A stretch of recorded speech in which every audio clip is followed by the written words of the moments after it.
মাঠে বৃষ্টি, পিচে ঘাস। এখন বাংলাদেশ কি সিরিজটা জয় করতে পারবে? বাংলাদেশের চিন্তা কি? বাংলাদেশ দলকে কোনো ধরনের পরিবর্তন কি দরকার?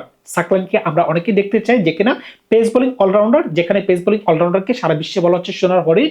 আপনি খেয়াল করে দেখেন, একদিকে আছে হার্দিক পান্ডিয়া, একদিকে আছে বেন স্টোকস, একদিকে আছে আজমতুল উমরজাই। এছাড়া কিন্তু সারা বিশ্বে ওই ধরনের বড় মানে কিন্তু পেস বোলিং অলরাউন্ডার বর্তমানে নাই। আমরা যেহেতু নাইট রানারকে পেয়ে গেছি, আমরা যদি সাকলাইনকে একটু গ্রুম করতে পারি তাহলে কিন্তু বাংলাদেশ দলটাকে দেখতে অন্যরকম লাগবে। এখন আপনি যদি সাকলাইনকে সুযোগ দিতে চান তাহলে কোন ব্যাটসম্যান বা কোন বলারকে আপনি ড্রপ করতে আগ্রহী? আপনি খেয়াল করে দেখেন, গত ম্যাচে কিন্তু আমাদের পারফরমেন্স কিন্তু ভালো ছিল।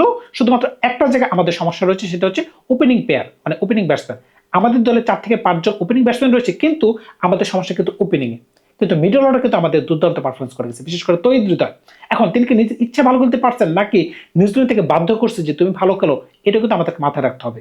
মিরপুর হলে কি আমরা ম্যাচটা জয়লাভ করতে পারতাম, নাকি চিটাগং বলে কিন্তু আমরা একটু ভালো করতে পারছি?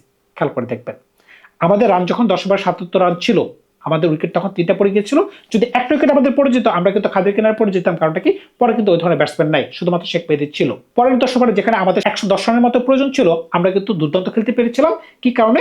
27 বলে 51 করতে পেরেছিলেন তহিদ হৃদয়। কিন্তু এর মাঝখানে 51 মাঝখানে কিন্তু 25 রান তিনি নিচ্ছেন 1 আর 2 এর মাঝখানে, মানে সিঙ্গেল আর 2 রান নিচ্ছেন অনেক বেশি। এখন সিঙ্গেল আর 1 তিনি কিভাবে নিতে পারছেন?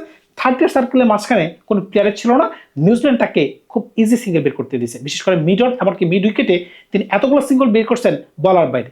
আমরা কিন্তু সবাই জানি, তো যদি ইনিংসের শুরুতে সিঙ্গেল বের করতে না পারেন তখন কিন্তু তার মাথা গরম হয়ে যায়, এমনকি তিনি 4 ছক্কা মারার চেষ্টা করেন, তখন কিন্তু তিনি এলবিডব্লিউর ফাঁদে পড়ে যান কিংবা ক্যাচ আউট দিয়ে বসে পড়েন।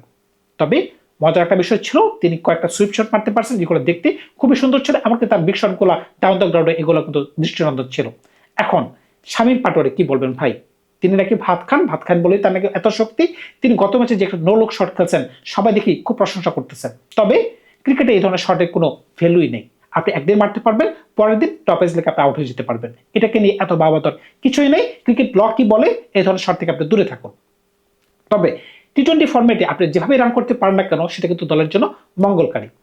এখন উপর থেকে যে আমাদের রান আসতেছে না, আপনি খেয়াল করে দেখেন, সাইফও ভালো করতে পারতেছে না, তানজিদও ভালো করতে পারতেছে না। বিশেষ করে তানজিদের সমস্যাটা বেশি। আপনি খেয়াল করে দেখেন, ওডিআই ম্যাচগুলোতে যখন তিনি একটা ম্যাচে ভালো খেলতে পেরেছিলেন নিউজিল্যান্ডের সাথে, এই দুর্বল দলের সাথে, তিনি প্রথম 27 বলের মাঝখানে কোনো ধরনের বাউন্ডারি মারেন নাই।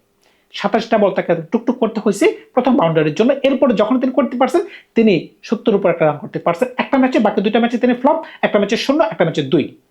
এখন কিন্তু তিনি আবার টি-20তে স্ট্রাগল করতেছেন। প্রথম ম্যাচে প্রথম ওভার থেকে তিনি যেভাবে 4 ছক্কা মারার জন্য মরে হয়ে গেছেন, যেভাবে ফ্রন্ট ফুটে ডাউন দ্য গ্রাউন্ড এসে 4 ছক্কা মারার জন্য চেষ্টা করতেছেন, এটা কিন্তু পুরোটাই বাজে একটা সিদ্ধান্ত। আপনাকে পিচটাকে সম্পর্কে বুঝতে হবে। আপনি যদি মনে করেন যে না, এই পিচগুলো আইপিএল এর পিচের মতো সুন্দর, যেখানে 6 ওভারে 100 করা সম্ভব পাওয়ার প্লের মাঝখানে, তাহলে কিন্তু আপনি ভুল করতেছেন। পিএসএল এর সাথে তুলনা করলে চলবে না। আন্তর্জাতিক ম্যাচে কিন্তু এত রান হয় না। আন্তর্জাতিক পিচগুলো কিন্তু ওই ধরনের ব্যাটিং সহায়ক হয় না। এরপরে কিন্তু চিটাগংয়ের পিচগুলো খুবই ভালো। এই কারণে কিন্তু মিডল অর্ডারের তহিদ, এমনকি ইমন কিন্তু দুর্দান্ত খেলতে পেরেছিল। আপনি খেয়াল করে দেখেন, ইমন 4 নম্বর পজিশনের নামে যে ধরনের ব্যাটিং করতে পারছে, এটা কিন্তু আমাদের দলের জন্য খুবই ভালো হয়েছে। কি কারণে? আমরা কিন্তু মিডল অর্ডারে বা মিডল ফেজে 4 ছক্কা মারতে পারি না। ইমনের কাছে যে ধরনের মাসেল পাওয়ার আছে, বিশেষ করে স্পিনের বিরুদ্ধে তিনি যে ধরনের বড় বড় শট খেলতে পারেন, এটা কিন্তু খুবই ভালো। তবে ইমনেরও কিছু একটা বাজে দিক রয়েছে। আপনি যদি খেয়াল করে দেখেন, অফসাইডের অনেক বারের বল একটুর জন্য ওয়াইড হয়ে যায়, তিনি এই ধরনের বলগুলোকে টাইনা লেগ সাইডে 4 ছক্কা মারার চেষ্টা করতেছেন, এমনকি তিনি সফল হয়েছেন। কিন্তু এগুলা কিন্তু হিতে বিপরীত হইতে পারে। আপনি 200 স্ট্রাইক রেটে ওই দিন ব্যাটিং করতে পারছেন, কিন্তু অন্যদিন যখন একটু ভালো বলার আপনাকে বোলিং করবে, আপনি কিন্তু রিসিভ হয়ে যাবেন। হয়তো আপনি স্টাম্পিং হতে পারেন, কিংবা আপনার টপেজ লাগতে পারে, কিংবা আপনি মিড উইকেটে আপনি ক্যাচ আউট হয়ে যেতে পারেন। এই বলগুলোকে যদি আপনি স্ট্রেট বেটে খেলেন, কাপড়ের উপর দিয়ে খেলার চেষ্টা করেন, কিংবা কাট করেন বা লেগ কাট করেন, তাহলে কিন্তু বন্ধ হয় না। এই ধরনের জিনিসগুলো কিন্তু আমাদের মাথায় রাখতে হবে। এখন দলের মাঝখানে যদি লিটন কুমার দাস এমনকি তহিদ হৃদয় যদি এই ম্যাচে ভালো খেলতে পারে, তাহলে কিন্তু অবশ্যই আমরা ভালো করতে পারবো। কারণটা কি? আগের ম্যাচ কিন্তু আমরা জয় পাইছি। এই কারণে কিন্তু আমাদের দল কিন্তু পাম্পটাপ অবস্থা আছে। রিপন মন্ডল নতুন একজন ক্রিকেটার, উদীয়মান ক্রিকেটার, তিনি কিন্তু দুর্দান্ত বোলিং করতে পারছেন। বিশেষ করে লাস্ট ওভারে তিনি যে ধরনের ছন্দে ছিলেন, মারাত্মক মানে মারাত্মক। কারণটা কি?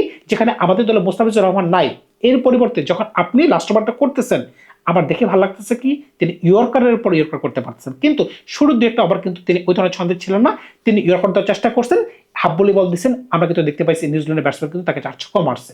এই ধরনের জায়গায় যদি তিনি একটু উন্নতি করতে পারেন, তাহলে তিনি ভালো বল করতে পারেন। গত ম্যাচে ঋষভ ভালো বোলিং করতে পারছে, ইরশাদের কারণে কিন্তু আমরা কিন্তু ম্যাচ জয়লাভ করতে পারছি। কি কারণে? আপনি যদি মিডল ফেজে টি-টোয়েন্টিতে উইকেট নিতে না পারেন তাহলে কিন্তু বিপক্ষ দল কিন্তু চড়াও হয়ে যাবে। এরপরেও কিন্তু তারা 180-র উপর রান করতে পারছে। যদি উইকেট নিতে না পারতেন তাহলে কিন্তু দলের কিন্তু 210-220 কিন্তু চাইতে পারতো, তখন কিন্তু আমরা ম্যাচ থেকে ছিটকে পড়ে যেতে পারতাম। এখন আজকে যদি সাকলানকে আপনি দলে নিতে চান, কার পরিবর্তে নেবেন?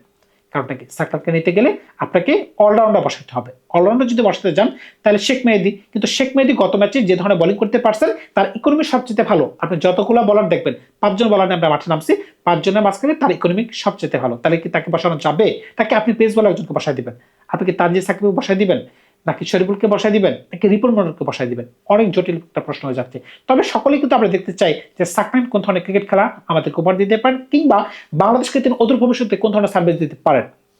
যদি এরকম হয়, বাংলাদেশ যদি একটা হাই রিস্ক নিতে চাই তাহলে অবশ্যই কিন্তু রিপন মন্ডলকে বসতে হবে। রিপন মন্ডলকে কেন বসতে হবে? কারণটা কি? শরীফুল ইসলাম এমনকি তানজিল হাসান সাকিব তারা প্রিমিয়াম বলার। যদি আপনি প্রিমিয়াম বলারের ব্যতীত আপনি শুধুমাত্র অলরাউন্ডারের বেসিসে যান, একজন যদি রিপন মন্ডল হয় যে কিনা মাত্র একটা ম্যাচ খেলতে পারছেন তার পক্ষ নিয়ে যান, আর যদি সে সাথে আপনি সাকলানের সাথে যান তাহলে কিন্তু দলটাকে দেখতে ভালো লাগবে না। আপনার বলিং যদি দুর্বল হয়ে যায় তখন কিন্তু বিপক্ষ দল কিন্তু এমনিতে কিন্তু চড়া হয়ে থাকবে। এখন বাংলাদেশের চিন্তা কি? বাংলাদেশের চিন্তা হচ্ছে ওপেনিং থেকে আমাদের ভালো খেলতে হবে। মিডল ফেজে যেভাবে তৈরি ওই দিন খেলতে পারছেন, হয়তো আপনি প্রত্যেকদিন এতগুলো সিঙ্গেল আপনি সহজে বের করতে পারবেন না। এই জায়গায় আপনাকে একটু কাজ করতে হবে।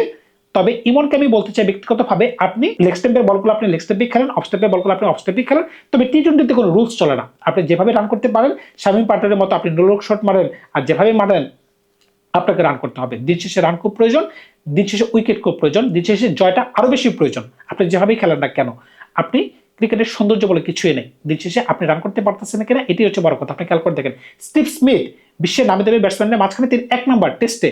তার ব্যাটিং স্টাইল দেখেন খুবই অদ্ভুত, কিন্তু তিনি রান করতে পারতেছেন। এটা হচ্ছে বড় কথা। ধন্যবাদ সবাইকে। ভালো থাকবেন। আপনার নতুন গল্প নিয়ে খুব শীঘ্রই হাজির হবো আপনাদের সাথে।